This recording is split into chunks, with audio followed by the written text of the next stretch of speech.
Hi, welcome. I'm Lou Borso with Bingham Equipment Company, and today we're starting a series of videos that we get asked a lot of different questions about Kubota tractors, is how do I? And so today, first video, we're going to talk about how do I remove a loader from a Kubota L3901, but this will also cover an L2501 and an L3301. The first thing I want to talk about is a little bit about this loader. So this particular loader has an optional skid steer style quick coupler you'll see in the front. And it's really easy to tell because you'll have two levers to be able to take your bucket on and off. Your loader may just have a pin-on style bucket. If that's the case, that's fine. Everything will work the same way. You see I don't have any tools in my hand. We don't need any tools to take the loader on and off. It's a very simple process. At the end of the day, all of the detailed information is going to be in your owner's manual. And the owner's manual is going to be unique to the loader, the LA525. So you may have a tractor owner's manual, or you should, but you'll also have an owner's manual for your LA525. So without further ado, I'll get started. Basically, we're going to start the tractor up, and we're going to disconnect these two pins on either side. And we'll do this from the seat of the tractor, and we'll get you a close-up so you'll be able to see it as I do it. Now these pins are also going to store right on the loader as well, so you don't need to put them in a toolbox, you don't need to get off the tractor, don't need any tools whatsoever. So let's get started.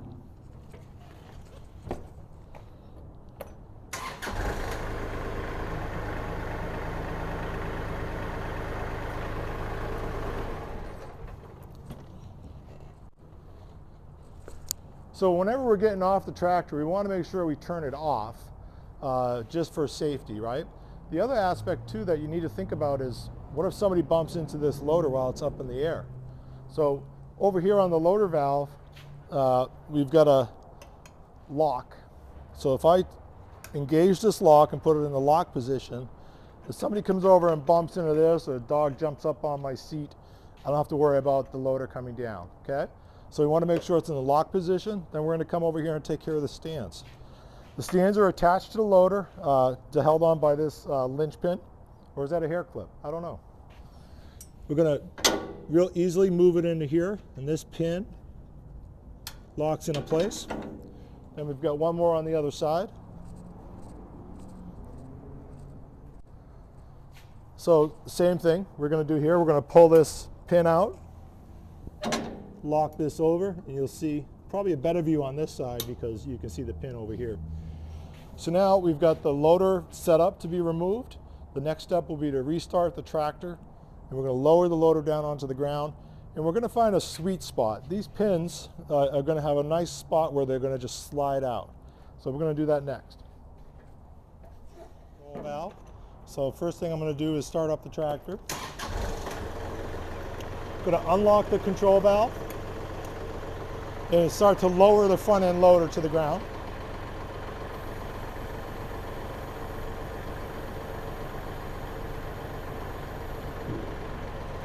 So once I get the front end loader down, I'm going to take these pins out, and you can see they're a little tight to start with, so we're just going to get them to their sweet spot and they'll slide right out.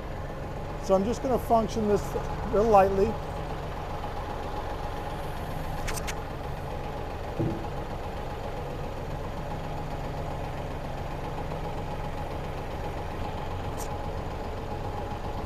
So that pin comes right out with no tools, stores on the tractor. And we're going to do the same thing on the other side. You can see that one came out much easier. So now it's really simple. We're just going to control the loader, and the loader is going to come out of the cradle and stay on the legs and on the bucket.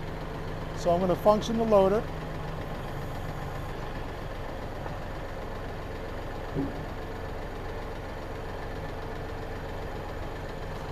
So there we go. I'm going to put the lock on and turn the tractor off. So now we've essentially disconnected the loader from the tractor. All we need to do now is disconnect our hydraulics, and we'll be able to pull away from the tractor, and away we go. So we come around this side here to the loader valve, and you can see, if you come in real close, you can see that each of these valves, there's a male and a female. The female end is on the loader, and the male end is on the tractor, and each are color coded. So we have a blue and a blue, a white and a white, a red and a red, yellow and a yellow. Okay? Very simple. So I've got a rag just in case we've got a little bit of spilling or any oil that's dripping out. It's important that we keep our hydraulic system clean, so any dirt we can keep out, the better. So really quickly, I'm going to pull back on this very gently. That's going to come out. No oil coming out there. And we're going to put this cap on. That should pop right on. If not, you can pull back, and then now we're capped. Same thing here with the blue. Pull back on here, cap in. Now yellow. And you probably saw a little bit of oil coming out of there, so that's where this rag is going to come in handy. And if you need to, if this is sitting for a while, you get a little dirt in here, I recommend use a little bit of brake clean. Just spray that out before you reconnect it to the tractor. Same process. We're going to connect here in red. Same thing. All right. So now these are going to just stay right here. There's actually a stand built right in. You can see that here. So these are going to just hang right there. Nothing else you need to do. Just be careful that they don't get caught up inside there. The next step is really simple. We're going to get on the tractor and we're going to back up. And you'll see the loader standing on its own.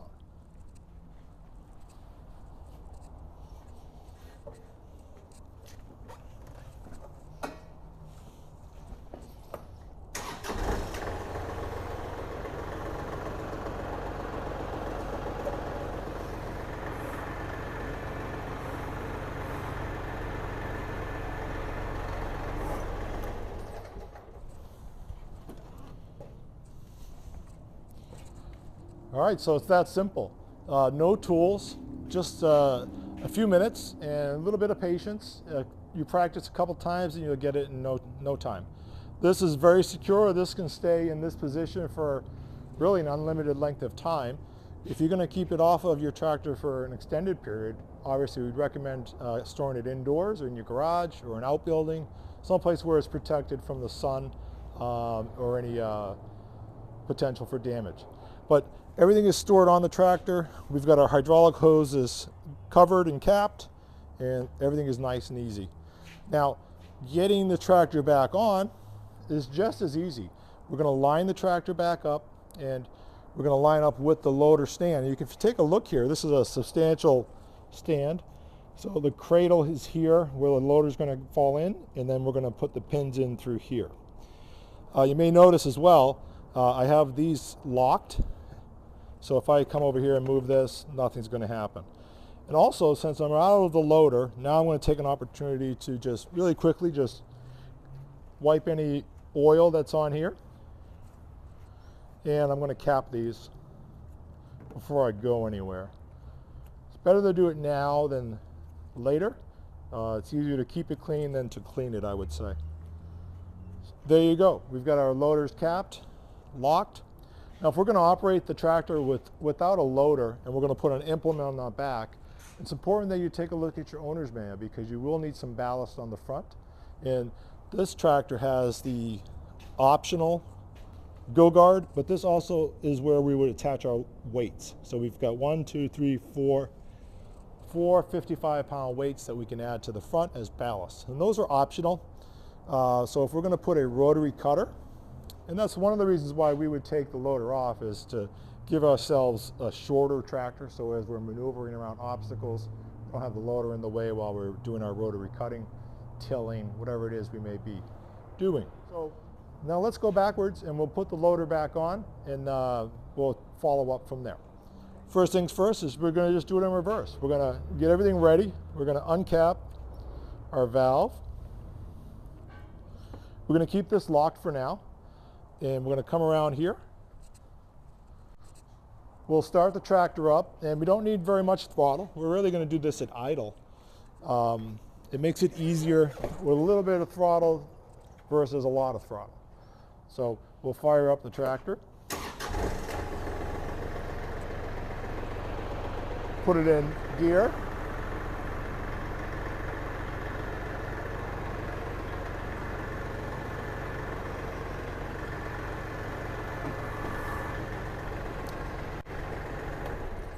So this is a good example of I've not aligned it perfectly. So what I can do is just back up real quick and just reline it up. Tractor's very easy to maneuver and get it straight.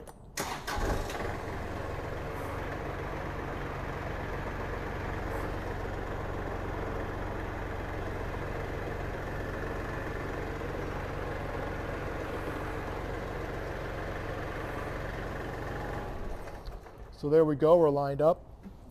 Next step, come back around, and we're going to just do everything in reverse that we did taking it off. So we'll re-engage our hydraulics. We've got 4 lines, and they're all color-coded: red, yellow, white, blue. First, we're going to start with our red. There's no real rhyme or reason, it's just whatever's easier for you. We're going to pull back on this collar just a little bit here and push down, and you should hear that click. Okay, give it a tug, make sure it's on there nice and snug. Same here with the yellow. I'm going to pull back on the collar, push on, little tug, we're good. Now we'll go with the white. Again, and finally the blue.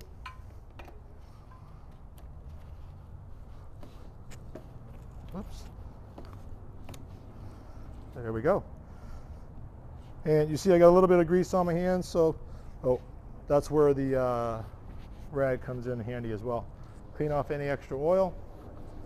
And at this point in time, we're going to unlock this valve, and we're going to go back around. Now we're going to function the loader so that the loader falls back into the cradle and allows us to reinsert the locking pins. So now that we're in front of the tractor, we're going to start up, and the first thing we're going to do is we're going to make sure that these loader arms, and they're going to be extended using the lift cylinders, we're going to push them back into the cradle. And you can see if you function this loader valve up or down, it'll move those. So we're going to move back, back. So we've made contact. Now we're going to function the other direction here.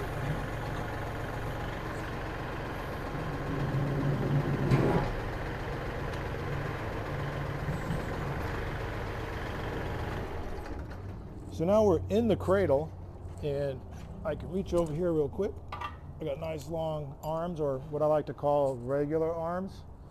I'm going to slide that in, and then this little hole, in case you were wondering, there's a spot to keep that from rotating. Same thing on the other side. A little bit easier on this side because we don't have the loader valve in the way. Slide that in, drop that pin. So we'll fire up the loader, lift it up in the air, and reinstall the stand.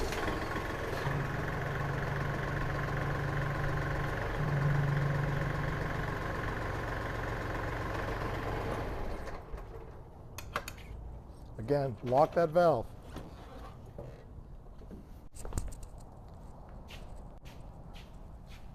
So we're going to remove this pin.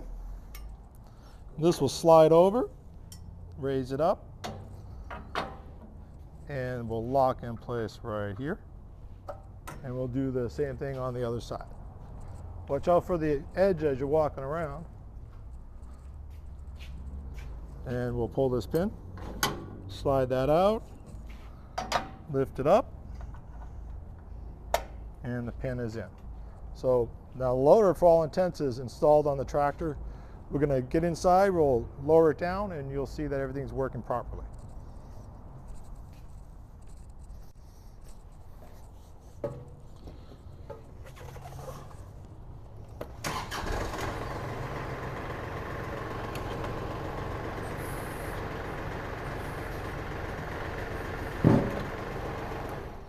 Well, there you go. It's that simple. No tools, just a few minutes to take the loader on and off. And we took our time doing it so that you could see all the steps.